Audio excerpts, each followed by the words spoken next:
Hello again for our next element in the this special elements lockdown, and this is our fourth element that we're doing today, and I'm excited about this one, potassium. Before I go into it, thank you very much everyone who's been looking at the videos. Our first one on hydrogen is nearly up to 1,000 views. I'm blown away. Thank you very much indeed. And also a little message from one of our budding geniuses out there, Barnabas, who is going to be doing a Minecraft elements special thing. I don't know exactly how he's going to do it, but he's going to put all the elements in a Minecraft land and blow them up one by one as I do them each day. So good luck with that. Hopefully he'll send me a screenshot and I'll show you. So let's pull up potassium. Incidentally, we're still flying down the groups here because they're all similar in chemical properties. They all have this one annoyingly reactive electron whizzing around in its outer shell. So something I wanted to point out, if you look down at the characters, can you see the way that they get bigger? They take up more space on the card. That's simply because their mass increases. They get heavier because we're now up to potassium. Let's pull him up. This is element number 19. That's its atomic number. So let's have a look at the card. So that means it has 19 protons and neutrons in the middle with 19 electrons whizzing around the outside. Makes it very reactive. In fact, they get more and more reactive as they go down the group. And potassium, if you plop it in water, bad idea by the way, it will burn vigorously, virtually explode. And it's able to, as you know, water is made of hydrogen and oxygen. It splits that and the reaction starts burning the hydrogen vigorously.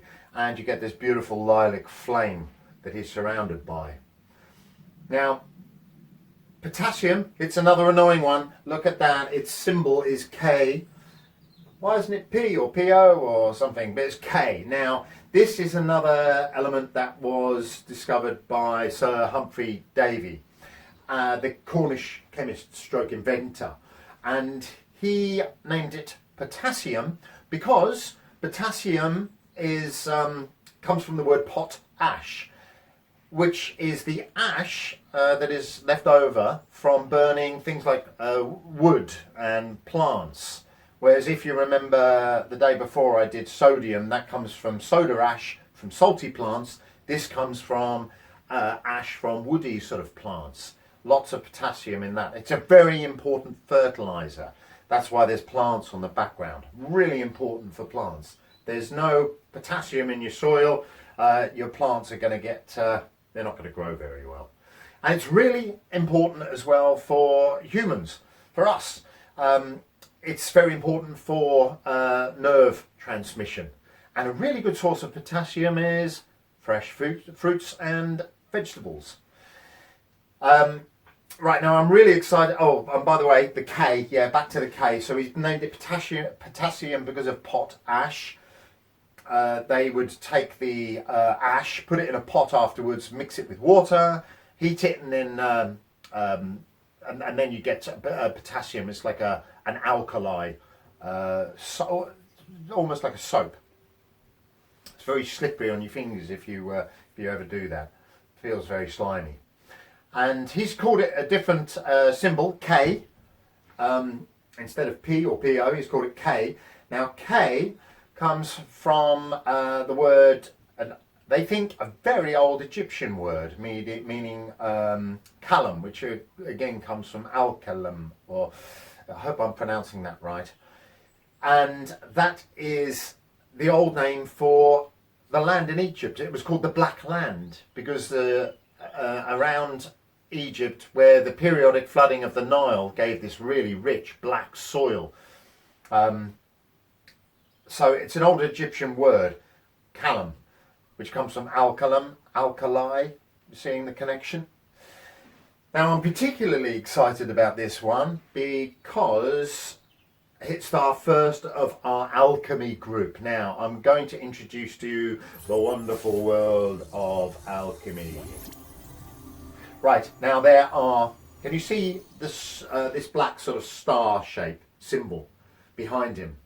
And if we take a closer look as well on his shoulder, upper arm, we've got a symbol as well. That is, I've put a that's the alchemy symbol for potassium. And there's 16 cards altogether on the table.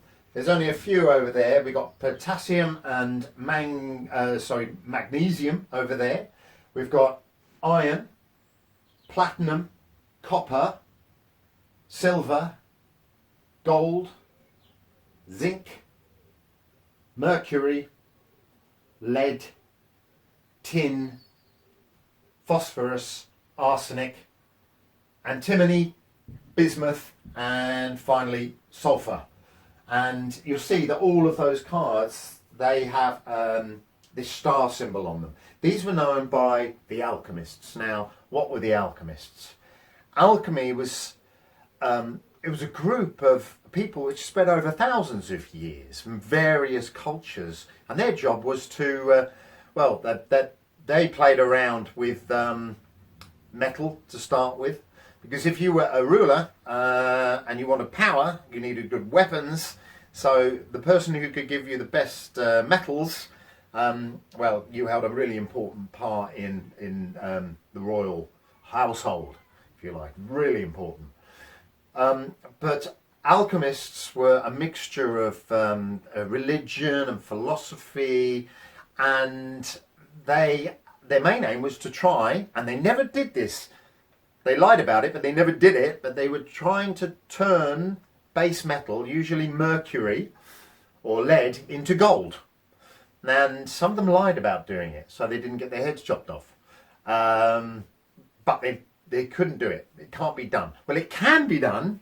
Today we can make gold. We can do alchemy today. We can transmutate one element into another, into gold. We can do it. But the process is massively expensive, and you end up with radioactive gold. So it's a bit like me saying, I can change this £10 note magically into a £20 note, but it's going to cost you £1 million, and your £20 note will be radioactive. Bad idea. And some of the important alchemists were people like, there was an alchemist called Roger Bacon. He was a monk, and he discovered gunpowder. But he also lied about a few things. He said he made a mirror that could see into the future. Don't think he could do that. And even Sir Isaac Newton, here he is, Sir Isaac Newton, he played around with a lot of mercury. They think he went a little bit mad at one point. They found strands, they found mercury in strands of his hair. So, but he was an alchemist as well, in secret. And this is where I get to introduce our Harry Potter. Because who's heard of the Philosopher's Stone? Of course, everyone. Now, the Philosopher's Stone was supposed to be a red, transparent, glassy liquid, which was supposed to be able to do two main things: transmutate base metals into gold, very handy, if you can do it. Rumpelstiltskin is the only guy I know who could have done it. But and the other thing it could do, I have some here, is it could be the elixir of life. It will give you eternal life and make you resistant to all diseases. But you've got to be very careful with this stuff. Whoa!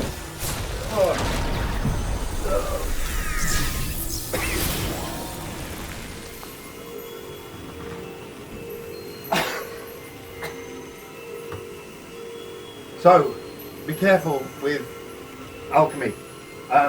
Thank you for watching us. Email me if you want the free artwork. And next time we'll be doing rubidium. And I'll show you why he's so cool. I need to change your clothes.